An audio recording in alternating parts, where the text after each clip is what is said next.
یہ پروقار تقریب عرفان الحق صاحب کی کتاب انعام کی تقریب رونمائی ہے۔ شہر ادب لاہور اپنی منفرد ادبی تقریبات کی وجہ سے بھی مشہور ہے۔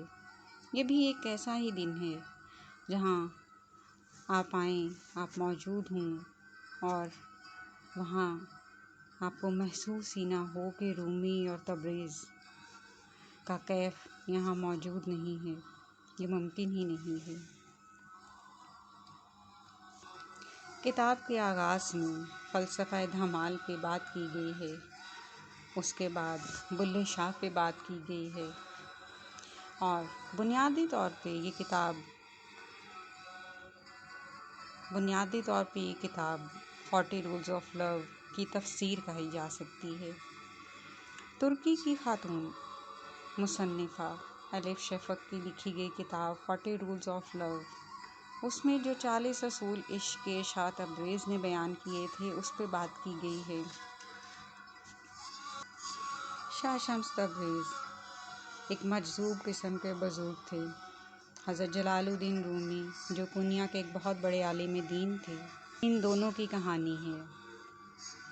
شاہ شمس تبریز کو جب اللہ رب العزت نے علم سے نواز دیا تو اب وہ بے چین تھے کہ یہ علم وہ کس کو منتقل کریں۔ وہ بے چین تھے کس کو یہ علم دوں جو اس کا اہل ہو، جو اس کو اٹھا لے، جو اس کو سنبھال لے۔ محبت کے قوانین میں جو سب سے بنیادی چیز ہے وہ تقسیم کرنا ہے، دینا ہے، لٹانا ہے، چھپانا نہیں ہے، رکھنا نہیں ہے۔ یہ ان کو ہر لمحے بے چین رکھتا تھا۔ سوتے نہیں تھے کہ جو مجھے مل گیا ہے اس کا حقدار بھی مل جائے، جس کو میں یہ دے دوں۔ محبت کا تقاضا یہی ہے کہ وہ بے چین پھرتی ہے بانٹنے کے لیے، بالکل اسی طرح جیسے ماں دودھ اترانے پر بچے کو دودھ پلانے کے لیے بے چین ہوتی ہے۔ اس کو تو کچھ نہیں مل رہا ہوتا، البتہ اس کی ممتا کو تسکین مل رہی ہوتی ہے۔ تو صوفی کو جب ایسا گیان، ایسا علم، ایسا نور، ایسی واردات قلبی نصیب ہو جاتی ہے تو اس کے اندر بھی بے چینی وارد ہو جاتی ہے کہ اب میں اس کو بانٹوں، اس کو دے ڈالوں۔ لہٰذا شمس تبریز سرگرداں پھرتے رہے، ہر شعبہ زندگی کے لوگوں کے پاس جاتے۔ شام میں رہے تو وہاں کسی روحانی شخصیت نے انہیں بتایا کہ جو کچھ تمہارے پاس ہے اس کا حقدار مولانا جلال الدین رومی ہے جو کونیا ترکی میں ہے۔ وہاں سے وہ ترکی پہنچے اور کچھ عرصہ وہاں مقیم رہے۔ وہ جلال الدین رومی کو خطاب کرتا آتے ہوئے دیکھتے۔ جب وہ مسجد میں خطاب کرنے آتے تو بازاروں سے گزرنا مشکل ہو جاتا، اتنے لوگ ہوتے، اتنا احترام تھا، اتنی عزت تھی کہ لوگوں کا کاروبار معطل ہو جاتا۔ لوگ 4-4، 5-5 گھنٹے پہلے آ کر مسجد میں بیٹھ جاتے کہ ایسا نہ ہو کہ جگہ نہ ملے، وہ مولانا جلال الدین رومی کی گفتگو سے محروم نہ رہ جائیں۔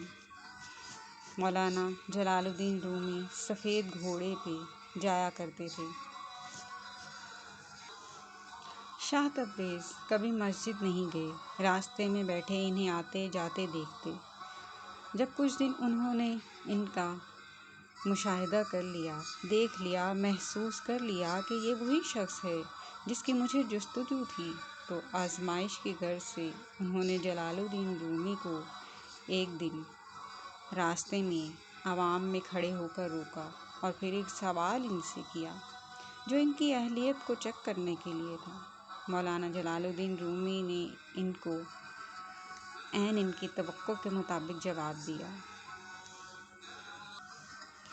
جب ان کو وہ شخص جلال الدین رومی مل گیا تو شاہ تبریز نے جلال الدین رومی کی تربیت شروع کر دی۔ اس میں دھمال بھی موجود ہوئی۔ وہ جلال الدین رومی کے گھر میں ٹھہرے ہوئے تھے۔ ان کے کمرہ خاص میں ان کی کتابیں بھی تھیں جہاں وہ مطالعہ کرتے، عبادت کرتے، کتابیں لکھتے، اپنے لیکچر تیار کرتے تھے۔ اس میں حضرت شمس تبریز بیٹھے تھے، وہ وہیں سوتے تھے۔ ایک دن بڑا علمی مباحثہ چھڑ گیا۔ مولانا جلال الدین رومی اور شاہ تبریز کے درمیان۔ اس زمانے میں ہر گھر میں ایک چھوٹا سا تالاب ہوا کرتا تھا جس کے پانی سے لوگ نہاتے تھے۔ اس تالاب میں پانی بھی پیتے تھے اور وضو بھی کرتے تھے۔ حضرت شمس تبریز نے مولانا جلال الدین رومی کی کتابیں اٹھا کر تالاب میں ڈالنا شروع کر دیں۔ ان کی چیخیں نکل گئیں۔ ان کا بیٹا پاس بیٹھا ہوا تھا۔ اس نے کہا، برباد کر دیا آپ نے میرے باپ کا سارا علم۔ حضرت شمس تبریز اسی تالاب میں اتر گئے اور کتابیں اٹھا کر باہر نکالنا شروع کر دیں جو بالکل خشک تھیں۔ یہ ہاتھ کی لکھی ہوئی کتابیں تھیں۔ ان کی تحریر مٹ جانی چاہیے تھی۔ مولانا جلال الدین رومی ششدر رہ گئے اور کہا، یہ کیا؟ انہوں نے جواب دیا، یہ وہ علم ہے جو تو نہیں جانتا۔ وہاں سے مولانا جلال الدین رومی کی کایا پلٹ ہو گئی کہ یہ معاملہ تو کچھ اور ہے۔ اب یہاں فرق بھی آ گیا، عالم کا اور ایک درویش کا۔ تو یہ کتاب ہے 40 Rules of Love، ایک پڑھنے والی کتاب جو آپ کے دل کو نور سے اور علم سے منور کر دے گی۔